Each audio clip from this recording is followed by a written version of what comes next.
ल साथीभाइहरू हामी चाहिँ यहाँनिर मटर टिप्नु थालेको। मटर पाक्यो है, यसरी टिप्नुपर्छ मटर चाहिँ। यसको चाहिँ फेदमै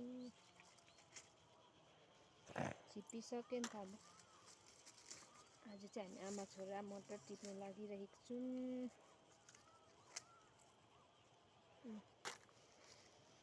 कसरी किलो छ थाहा पनि छैन हो, दाम त कति किलो आउने हो हेरौँ। सबै छिप्पिसकेको छ नि, अस्तिको पालि सेवा लगेको।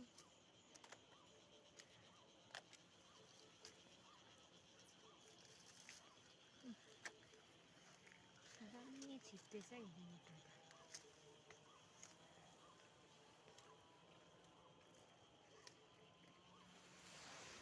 छोरीले चाहिँ यसो टिप्नुपर्छ, यसो लामो लामो टिप्नुपर्छ है। ल हुन्छ